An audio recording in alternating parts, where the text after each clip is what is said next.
Hello friends, welcome to real life story. और आज की स्टोरी है बहू तो गवार है। बहुत अच्छी स्टोरी है, पूरी सुनिएगा और अपने सजेशंस कमेंट सेक्शन में ज़रूर दीजिएगा।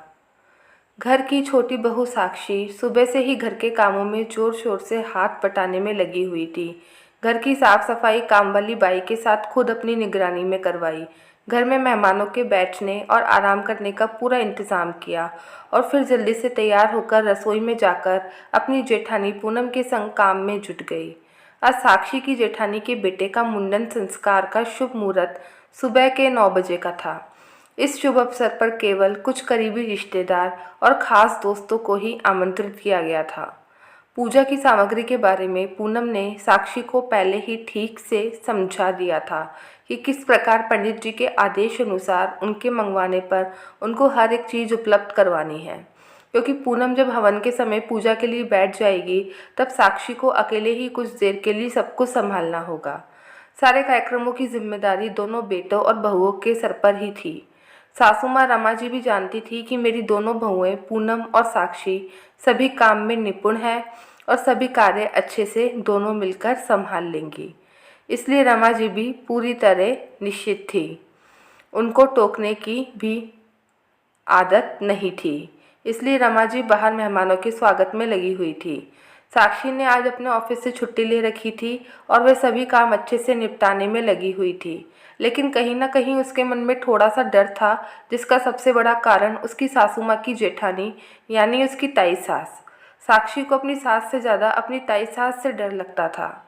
आशा ताई जी स्वभाव की कड़क और नुक्ताचीनी में अव्वल थी।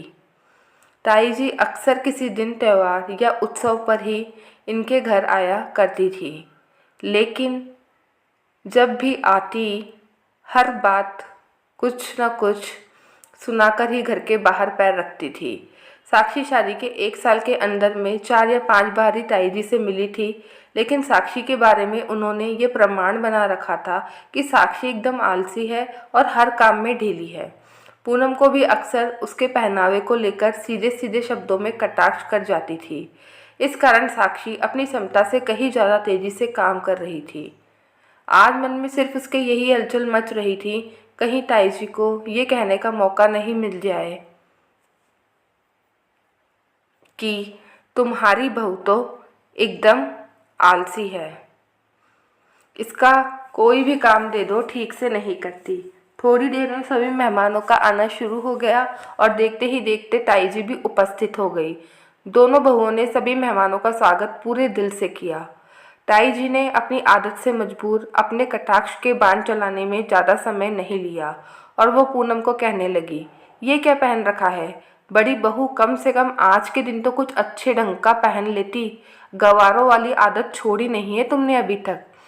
पूनम केवल मुस्कुराकर रह गई और ताई जी की बात को अनसुना करके पूजा में बैठ गई।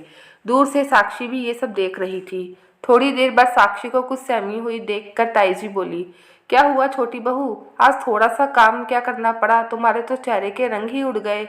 इससे पहले कि साक्षी कोई प्रतिक्रिया दे पाती, उसके पति ने उसको आवाज़ लगाई। साक्षी अगले ही पल वहाँ से भागकर फिर से काम में व्यस्त हो गई और देखते ही देखते सब कुछ अच्छे से निपट गया और सभी रिश्तेदार अपने अपने घर को लौट गए।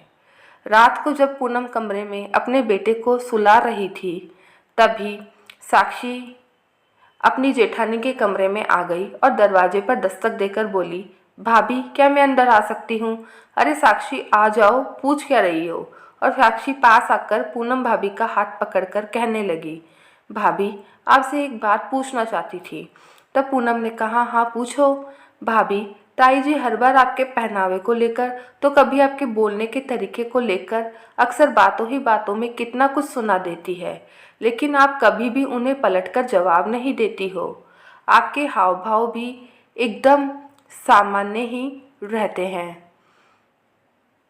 आज उन्होंने जब आपको गंवार कहा तब मुझे बहुत बुरा लगा। क्या आपको उनकी बातों से आघात नहीं पहुंचता? पूनम मुस्कुराने लगी, साक्षी मुझे इससे कोई फ़र्क नहीं पड़ता कि ताई जी मेरे लिए क्या सोच रखती है। उनके कहने से तो मैं गंवार नहीं बन जाऊंगी ना। ताई जी तो मुझे 4 सालों से ही जानती है, लेकिन मैं खुद को 30 सालों से जानती हूँ। वो मेरे बारे में कुछ भी सोचे समझे, लेकिन मैं खुद को अच्छे से जानती हूँ और समझती हूँ। मैं जानती हूँ कि मैं गँवार नहीं हूँ और मुझे किसी को इस बात का प्रमाण देने की आवश्यकता भी नहीं है। साक्षी बोली, भाभी, अगर मुझे ताई जी आलसी कहती है तो मैं उनको ये साबित करने की कोशिश करती कि मैं ऐसी नहीं हूँ। देखो साक्षी, जीवन में हमें कई ऐसे लोग मिलेंगे जो हमारे बारे में हमारे व्यक्तित्व से अलग राय रखेंगे। सबकी राय तो हम बदल नहीं सकते हैं ना। इसलिए मेरा जीवन जीने का नज़रिया थोड़ा सा अलग है। मैं किसी की कही हुई गलत बात को गलत साबित करने में अपना समय व्यर्थ नहीं करती हूँ। मैं खुद को भूलना नहीं चाहती हूँ और प्रमाण वहीं देना चाहिए जहाँ उसकी ज़रूरत हो। और सभी को अच्छे से पता है कि ताई जी का स्वभाव कैसा है, इसलिए हमेशा प्रतिक्रिया देना भी सही नहीं होता। भाभी, शायद आप इसलिए इतनी शांत और खुश रहती हैं। बिल्कुल साक्षी, हमारे जीवन में कितनी परेशानियां हैं, हमें ऐसी बातों को दिल पर नहीं लगाना चाहिए। ऐसी बातों को अनसुना करके हम जीवन की परेशानियों का बोझ थोड़ा सा हल्का ज़रूर कर सकते हैं।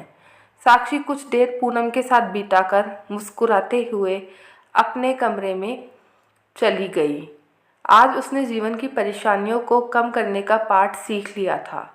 मन में महसूस किया कि हाँ, मैं आलसी नहीं हूँ, इसलिए मुझे इसका प्रमाण देने की भी कोई आवश्यकता नहीं है और ना ही किसी को गलत साबित करने की कोशिश करनी चाहिए। मैं खुद को जानती हूँ और अच्छे से पहचानती हूँ। वास्तविकता तो यही है कि पूनम द्वारा कही गई छोटी सी बात में जीवन की गहरी सच्चाई छुपी हुई है। सुख की चाह रखने के लिए छोटी छोटी बातों को दिल से नहीं लगाना चाहिए और एक मुस्कुराहट को अपनाकर आगे बढ़ने में ही समझदारी है। हमें पूनम से सीख लेनी चाहिए कि पूनम को उसकी ताई सास ने नीचा दिखाने की कोशिश करती रही, पर फिर भी पूनम ने हमेशा उसे सकारात्मक रूप में लिया, क्योंकि उसे पता था कि वो कैसी है और किसी के कहने से वो वैसी बन भी नहीं जाएगी। तो इस कहानी के माध्यम से दोस्तों हम यही कहना चाहेंगे कि दोस्तों, किसी से बहस करना बेकार है और ख़ासकर मूर्ख लोगों से। तो अगर आप जानते हैं कि उनका स्वभाव ही दूसरों को नीचा दिखाना है, तो अपना समय उनके साथ व्यर्थ ना करें, बल्कि वो समय अपने किसी और अन्य काम में, अपनी उन्नति में लगाएं। आपकी इस बारे में क्या राय है, कमेंट करके ज़रूर बताइएगा। और अगर आपको स्टोरी अच्छी लगी हो तो आप वीडियो को लाइक किया कीजिए, इससे हमारा हौसला बढ़ता है। और अपना अच्छे से ख्याल रखिए। तो अब हम मिलेंगे नई कहानी के साथ में।